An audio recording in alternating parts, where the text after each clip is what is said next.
শিবায় বন্ধুরা, কেমন আছো তোমরা? Welcome to 5 day. আজকে আমি আমার সব ভিডিওর চার্জ ইউনিভার্সকে দিয়ে, আমার গুরুমাকে দিয়ে আমি আজকের ভিডিওটা স্টার্ট করলাম। দেখবে অনেক সময় সিচুয়েশন, এটা আমি আগে তোমাদেরকে বলে দিতে চাই, সেটা হচ্ছে আমি এই ডিভাইনলি গাইডেড চ্যানেলে আমি নিজেরও কিছু এক্সপিরিয়েন্স শেয়ার করি।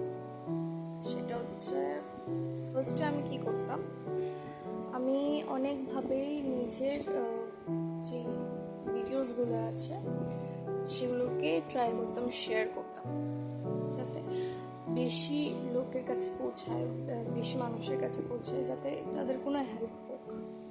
ওকে, কিন্তু পরে আমি সেটা দেখলাম বা সেটা রিয়েলাইজ করলাম বা শিখলাম যে ডিভাইনলি গাইডেড চ্যানেল মানে হচ্ছে আমাদের পুরোপুরি ওটার ডিভাইন চার্জ নিয়ে নেয়, যে কোথা থেকে কি হবে, কে দেখবে, কোন সোলে সেটা প্রয়োজন, এটা পুরোপুরি আমার ডিভাইন চার্জ নিয়ে নেয়।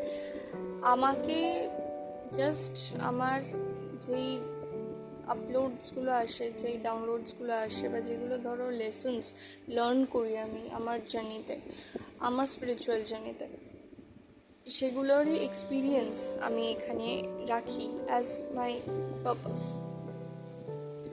তো আমার এটা বোঝার ক্ষমতা ছিল না যে অনেক সময় কি হয়, যখন আমরা ধরো, সেটা সবার ক্ষেত্রেই বলি, আমি নিজের এক্সাম্পলটা দিয়েই বলি। ধরো ফর এক্সাম্পল, আমি আমার ডিভাইনলি গাইডেড চ্যানেল আমি সবাইকে শেয়ার করছি, ঠিক আছে?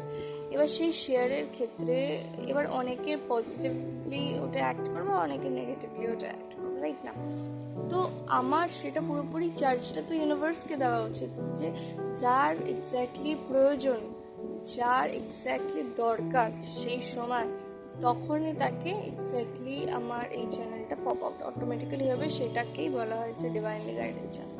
সো আমি আজকে এটা লিটারালি পুরোপুরি চার্জটা আমি ইউনিভার্সকে দিলাম, আর এখানে ক্লিয়ার করলাম যে আমি আর নেক্সট টাইম থেকে কোনো কিছুই শেয়ার করবো না আমার এই চ্যানেলের ব্যাপারে। অ্যান্ড সত্যি কথা বলতে, আমি সাবস্ক্রাইবারের জন্য চাইছিলাম যে আমারও সাবস্ক্রাইবার বাড়ুক, কোথাও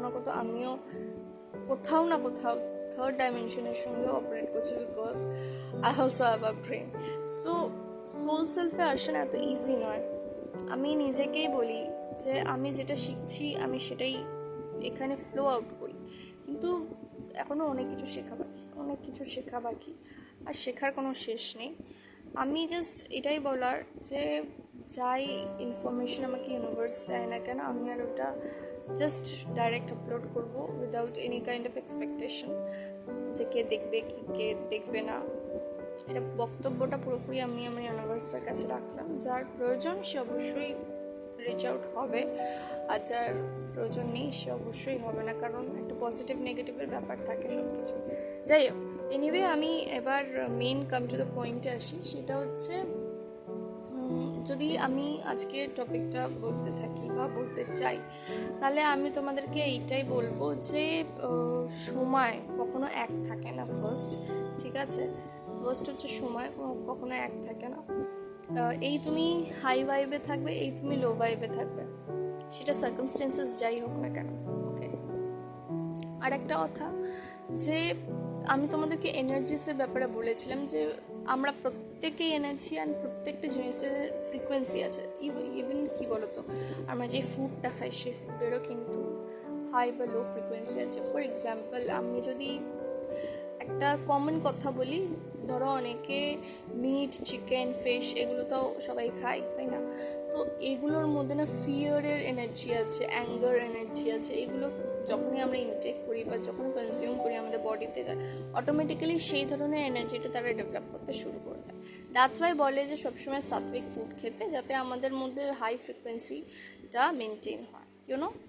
তো যাই হোক, মেন ব্যাপারটা হচ্ছে যে সবসময় এনার্জি সেম থাকে না, সবসময় সময় সেম থাকে না। আর বড় যেটা মেন পয়েন্ট, সেটা হচ্ছে এখানে প্রত্যেকটা জিনিস এখানে ইলিউশন।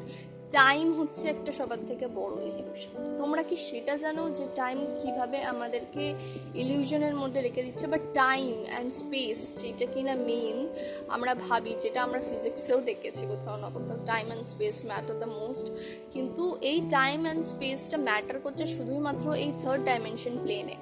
মানে যেই ডাইমেনশনে আমরা ধরো বিলং করছি, যেই ডাইমেনশন বিলং করছি, মানে এইটা হচ্ছে থার্ড ডাইমেনশন। অ্যান্ড এই থার্ড ডাইমেনশন আশেপাশে যেগুলো তোমরা চোখের সামনে দেখতে পারবে, সেগুলোই হচ্ছে আমাদের থার্ড ডাইমেনশনের এক্সিস্ট করছে, ঠিক আছে? এবার কি ব্যাপারটা আমরা ভাবি, তোমরা হয়তো নিজেরাও এক্সপিরিয়েন্স করেছো কোথাও না কোথাও, যে যখন আমরা ধরো ছোট ছিলাম, যখন খুব চাইল্ডিশ ব্যাপারটা ছিল আমাদের মধ্যে, বা খেলাধুলা করতাম, সেই সময় না সময়টা খুব স্লো চলতো। বিকজ আমরা না ওই ব্যাপারগুলোকে অতটা বেশি অবজার্ভ করতাম না, আমরা সবসময় প্রেজেন্টে থাকতাম, আমরা সবসময় প্রেজেন্টে থাকার চেষ্টা করতাম, যে কি হচ্ছে আমার কোনো যায় আসে না, আমি তো আমার মতন বিন্দাস আছি, আমি নিজের মতন খেলা করছি, মা খাইয়ে দিচ্ছে, এখানে বন্ধুদের সঙ্গে খেলতে যাচ্ছি, বা আবার বিকেলে পড়তে বসছি, যাই হোক। কিন্তু আমরা সেই ছোটোবেলাকার সময়টা আমাদের মেমোরিতে না অতটা ক্লিয়ার বা একটা পজিটিভ রূপেও থাকলেও কিন্তু থাকতে পারে, বিকজ আমরা সেই সময়কে অতটা বেশি কিন্তু গুরুত্ব দিইনি। এখন যেই সময় এসেছে আমাদের কাছে, আমরা প্রচণ্ড পরিমাণে সময়কে গুরুত্ব দিচ্ছি, সময়ের সঙ্গে চলছি, দৌড়াচ্ছি লিটারালি। কিন্তু কোথাও না কোথাও তোমরা কি একবারও এটা ভেবে দেখেছো যে শুধুই কি সময়ের সঙ্গে দৌড়াতে এসেছি আমরা? মানে কোথাও না কোথাও আমরা কিন্তু কম্পিটিশনে আছে, তাই নয় কি? সেটা তুমি কোনো জবের ক্ষেত্রে বলো, কোনো লাইফের ক্ষেত্রে বলো। আর সত্যি কথা বলতে এই থার্ড ডাইমেনশনে তোমরা যদি ঠিক করে তোমরা যদি ওপেন আই দিয়ে দেখো, তাহলে এখানে সবাই একবার যে এখানে জন্ম নেয় তার যেন একটা রেস শুরু হয়ে যায়। একটা সময়, একটা পিরিয়ডের পরে তোমাকে স্কুলে যেতেই হবে, একটা ডিগ্রি তোমাকে হাসিল করতেই হবে। দেন আফটার তোমার যদি তেমন কিছু হয়, বা তুমি যদি খুব ভালো ফ্যামিলি থেকে বিলং করো, তোমাকে হয়তো কাজবাজটা নাও করতে হবে, মেয়েদেরকে হয়তো বিয়েই দিয়ে দেয়। আর কোথাও না কোথাও যারা নাকি নিজের পায়ে দাঁড়াতে চায়, ইন্ডিপেন্ডেন্ট হতে চায়, তারা জবের পেছনে দৌড়াতে থাকে। এবার আফটার জবের পরে তোমাকে একটা কোনো না কোনো তোমার নিজেরই মনে হবে যে না, আমার কাউকে দরকার। কারণ স্বাভাবিক, সেটাই সবাই মনে হয় যে আমার কাউকে দরকার। তো অফকোর্স তারপর তুমি বিয়ে করে না, অ্যান্ড আফটার দ্যাট মানে একই সাইকেলের মধ্যে আমরা চলতে থাকি, যেমন আমাদের মা বাবারা চলছে। যাই হোক, এইটা হচ্ছে আমি কি বলতে চাইছিলাম, এটা বলছিলাম যে আমরা কোথাও না কোথাও একটা রেসের মধ্যে চলছি, একটা রেসের মধ্যে কনস্ট্যান্টলি আমরা চলে যাচ্ছি। আমরা জাস্ট এটা বুঝতে পারছি না যে এইটার বাইরে কি কোনো কিছু আছে আদৌ। তো আমার জাস্ট এটাই বক্তব্য যে এখানে টাইম অ্যান্ড স্পেস এখানেই এক্সিস্ট করে, অন্যান্য ডাইমেনশনে টাইম অ্যান্ড স্পেস অতটা ভ্যালুয়েবল নয়। সাধারণত যদি বলি, টাইম কিন্তু একটা illusion. Yes, time is a illusion. আমরা যদি এখন দেখি, টাইম প্রচণ্ড পরিমাণে তাড়াতাড়ি চলছে। এই তো 2023 বোধহয় শেষ হলো, আর 24-এর এখন হাফ অফ দ্য ইয়ার চলছে দেখতে দেখতে। তো এইভাবেই সময় চলছে, বিকজ আমরা সময়ের সঙ্গে এতটাই ফাস্ট ট্র্যাক হয়ে গেছি যে আমরা বুঝতেই পারছি না সময় কখন হাত থেকে বেরিয়ে যাচ্ছে। এখানে সত্যি কথা বলতে টাইম ইজ অ্যান ইলিউশন। এখানে শুধুই একটাই মোমেন্ট আছে, সেটা হচ্ছে প্রেজেন্ট মোমেন্ট। প্লিজ চেষ্টা করো যতদিন তোমরা এখানে থাকবে নিজের মতন বাঁচার, যতদিন তোমরা এখানে এক্সিস্ট করবে নিজের মতন থাকার। এমনটা করো না যে তোমরা অফকোর্স সবাইকে দেখছো, প্রত্যেকটা ফ্যামিলি মেম্বারকে দেখছো, নিজের দায়িত্বকে দেখছো, নিজের রেসপন্সিবিলিটি, কাজ, এভরিথিং দেখছো, কিন্তু তারপরেও তোমার কাছে যেই একটুখানি সময় আছে সেইটাও তোমরা চিন্তা করছো, নয় পাস্টের ব্যাপারে নয় ফিউচারের ব্যাপারে। আলটিমেটলি তোমরা কি এইটা ভেবে দেখেছো যে পাস্টও কোনো সময় আমাদের প্রেজেন্টই ছিল, অ্যান্ড যে ফিউচারটা আসবে সেটাও কিন্তু একটা প্রেজেন্টই হবে, তাই নয় কি? ভেবে দেখো ব্যাপারগুলো।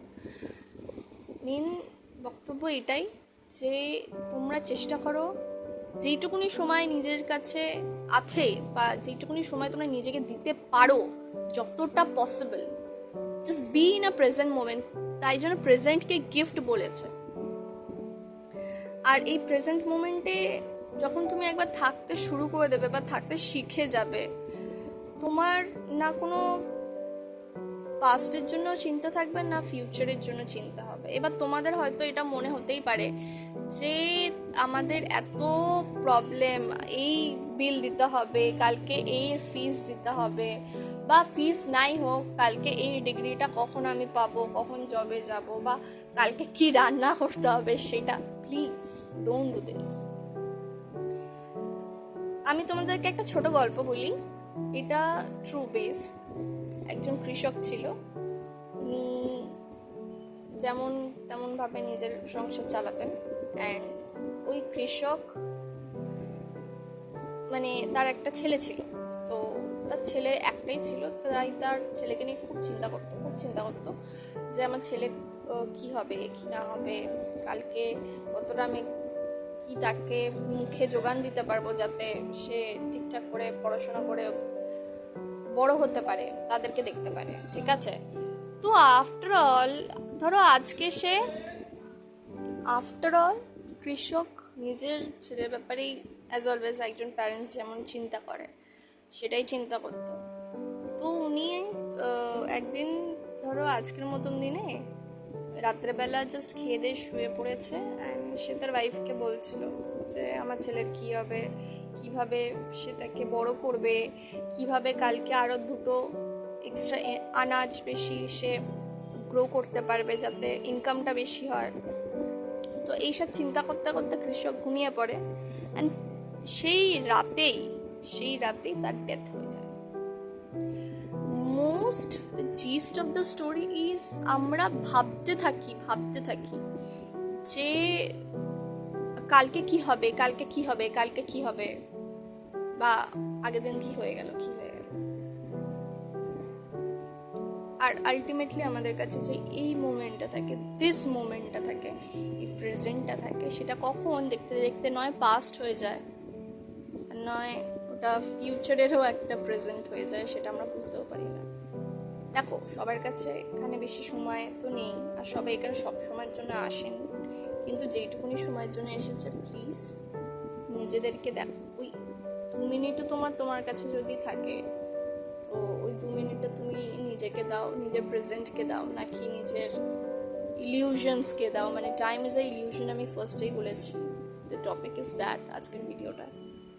তো অবশ্যই আশা করছি তোমাদের এই ভিডিওটা একটু ইনফরমেটিভ লেগেছে, অ্যান্ড এমনি ইনফরমেশন বা এমনি উইজডম যেগুলো আমাকে ইউনিভার্স দেয়, অফকোর্স আমি তোমাদের চ্যানেলে, আমার ইউনিভার্সের ডিভাইনলি গাইডেড চ্যানেলে ফ্লো করতে থাকবো। Thank you so much for stay tuned. Thank you. Love you all.